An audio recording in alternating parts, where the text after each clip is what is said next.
Davis, up to you. What do you wish your peers or friends would do to help you feel more included? Because activate social friends, so they're going to check you out and see how you're doing. They're going to always going to be around and caring, making sure that everybody's being safe and is very cool and having a nice bonding moments. And I want us to remember, like what Davis just said, checking in on me, making sure everybody's safe. These are fundamental, like, things we should be providing for everybody. And that makes us feel part of a friendship, part of a community. And our students with disabilities are asking for the exact same thing. And that goes back to what Steph said earlier, like, this is a human being. It is so easy to fall back into an othering mentality. And it's crucial that we put in the forefront, these are human beings deserving of our time, deserving of our energy, deserving of our effort to create inclusive space. And then Dr. Gonzalez, I'll end with you before we open up for another question. What do you wish your peers knew to create a more inclusive environment in higher ed? For me, it's actively listen, right, and really like piggybacking off of what everybody said. I think of my family, right, the cultural nuances, California, Bay Area, and I have two nephews that have autism. And so for me, it was really challenging. My ideas and ideals of being like autistic doesn't mean anything. Like it's just a different kind of brain, and we need to learn how to like for our nephews. And so it's different. Just like we love each kid differently, like we have to learn to understand how to nurture and understand how folks work. Like we all work in a very different way. So I think it's really pushing back the cultural or the let's not talk about it because it's a disability and like really breaking down these stigmas because it comes from school, it comes from home, it comes from all these places, right? Again, really decentering this ableism. So that's what I would say. Like, I hope colleagues really process and reflect on how they center ableism. And I think, to echo what Dr. Gonzalez said, our younger generations, Gen Z, is crushing this inclusive lens. And just there, we were just talking about it in class yesterday. Like, one student said, I might have to be 5 minutes late to your class because I have therapy, and it's non-negotiable. I was like, this is amazing because it was like back in my day, right? We would never have thought to just push back and say, therapy non-negotiable. And my undergrads are like, my mental health is going to come first, your 401 is second, maybe on a good day. And I love that about them. And they're the first to tell me, like, that's not appropriate, but we don't say that anymore. And I love how honest and the accountability they bring. And I think people are so nervous to hear or to be wrong publicly, but our younger generation is really creating this community, this space that's holding us accountable. And they're saying, no, we're valuing everybody's differences. We're making sure people have a seat at a true seat at the table, not like the academic seat, right? We're saying bring people in, and it's just like the board. Sadness is important. But they're really holding us accountable and saying, oh, you have a disability. Do you need me to talk to the faculty for you if you don't feel comfortable? Oh, you're experiencing like isolation. Is there something I can do for you? How can I make you feel safe? And they're taking it on themselves to protect each other. And I think we have to learn from them as much as they're watching us. We have to learn. They're already creating the blueprint on how to do that. Any other questions? Because we have 8 minutes left. Yeah.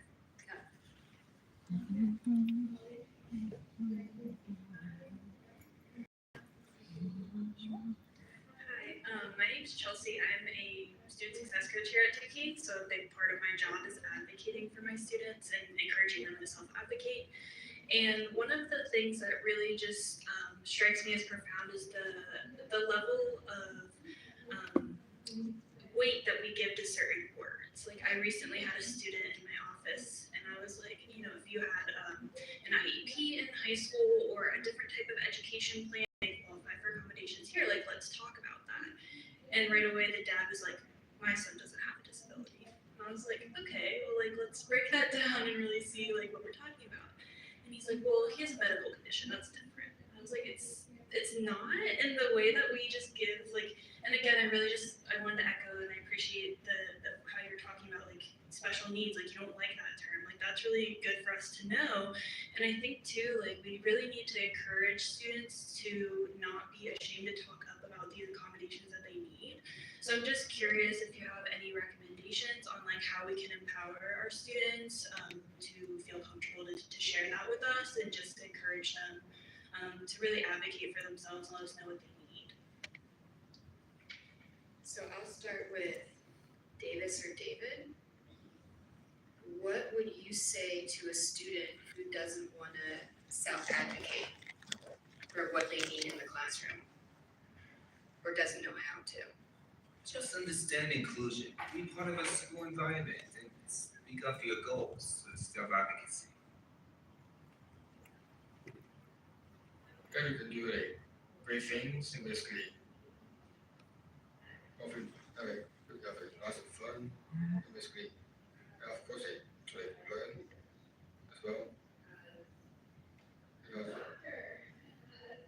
always there for them in time of need. So And then Dr. Gonzalez, what would you tell a student who might disclose to you one-on-one that they have a disability but are too afraid to go to disability support services because they don't want to be known as being disabled?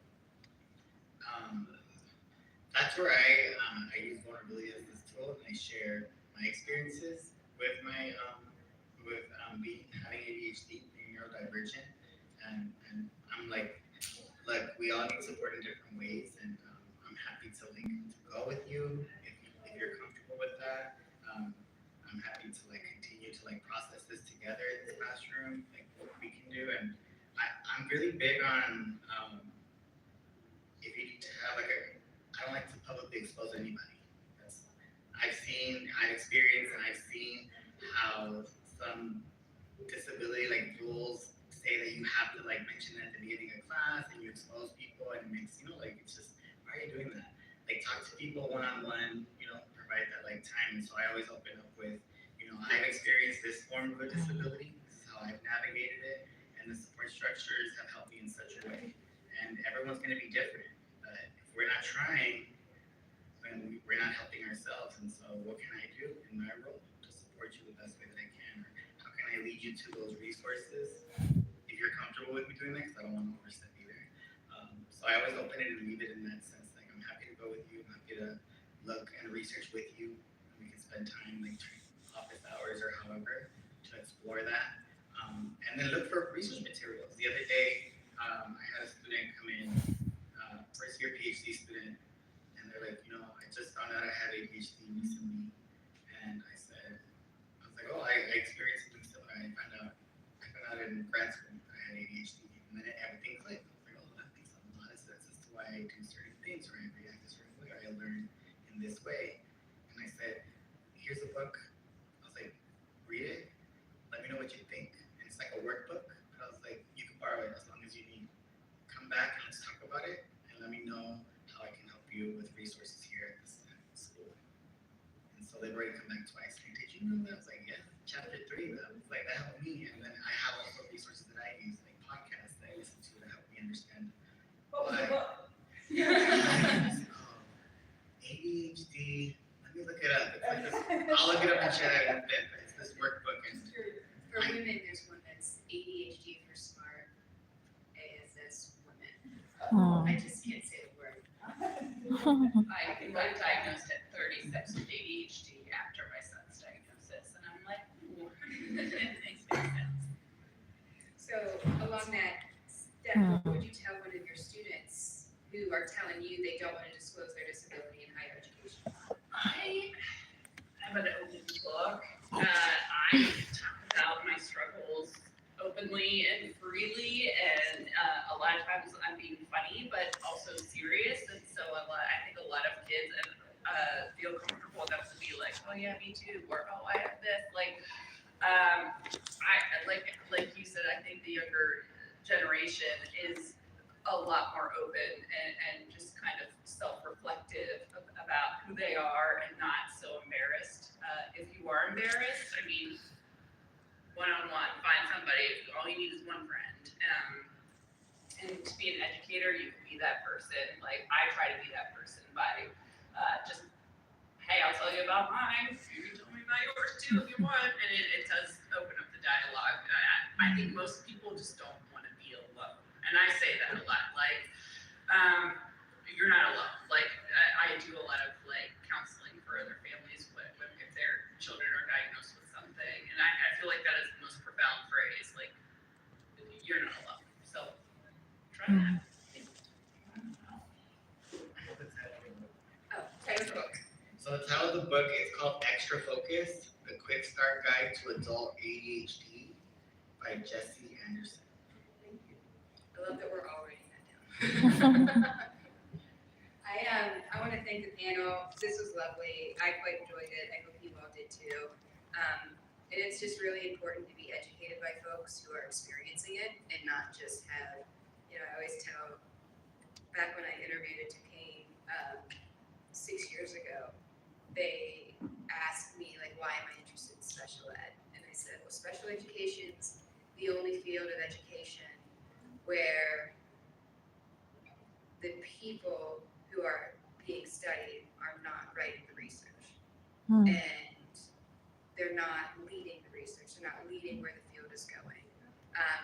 So you have a bunch of non-disabled folks telling disabled folks what intervention to use to tell where they're normed against the same age peers. And that's really important for me to start ensuring that we are being guided by folks with lived experiences. And I'm fortunate enough to have some amazing colleagues in the College of Medicine who are acknowledging the value of that too. So I just want to thank Dr. Gonzalez, Davis, David, and Stephanie for joining us and educating us today. And I will see you out in the lobby. Thank you.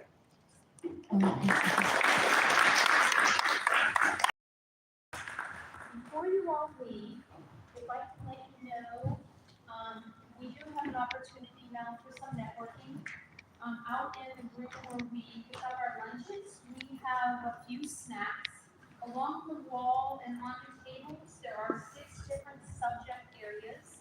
If you find one of those areas that might be of interest to you, you might find a friend or two that gathers in that spot. So we are hoping that you connect with like-minded people or people with different things that you want to change up a little bit.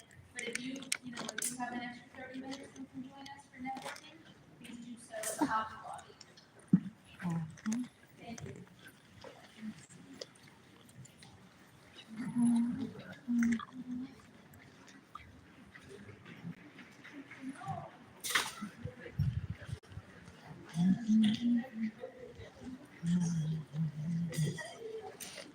All right, let's see some medical stuff.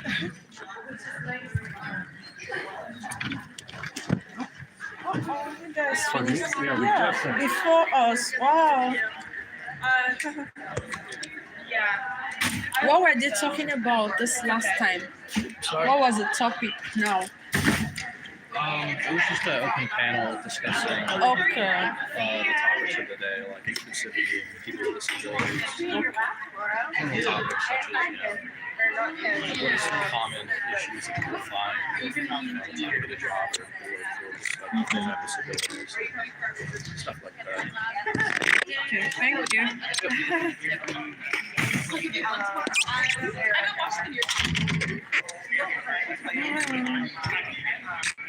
That was the other person.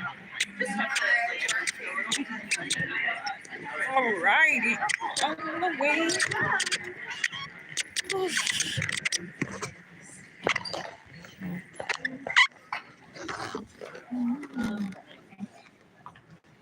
Yeah, let me pick up my certificate. Have an extra 30 minutes and you could network with us, that would be great.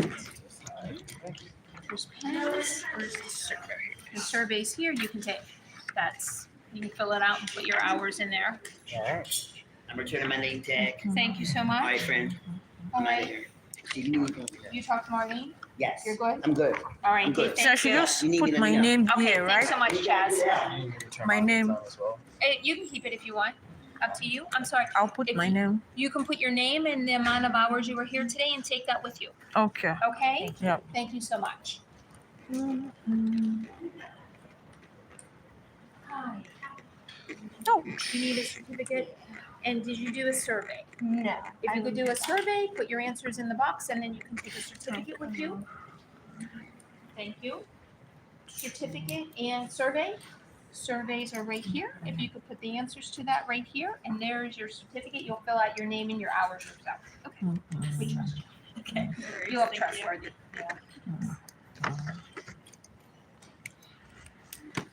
Survey. You can keep, I was gonna say, you can keep the pens. Okay. Yeah. My survey. There's a box right over there. Okay. Thank you. Mhm. Can you complete a survey? Yeah. The surveys are right up here. You can grab a pen right in the box. That's great. And you need a certificate of attendance. Yes, And we'll let you put your name and hours on there. Thank you. There you go. And the surveys go right here. Thank you. Good job. Thanks.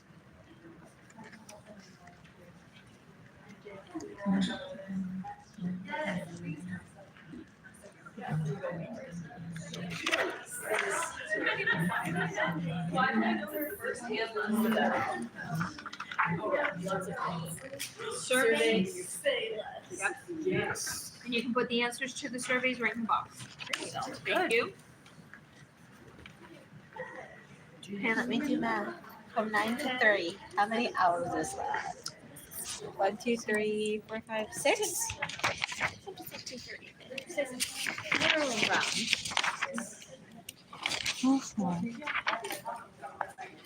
Thank you. You?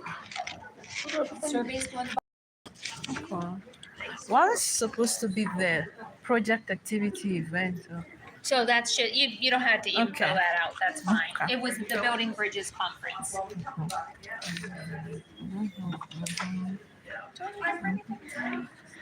Thank you.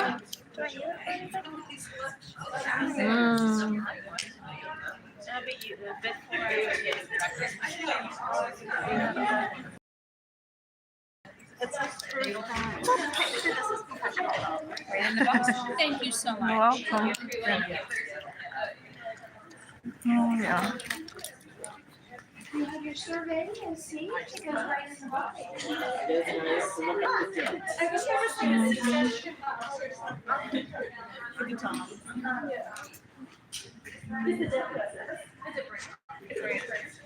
I don't know why it's so thick. Yeah.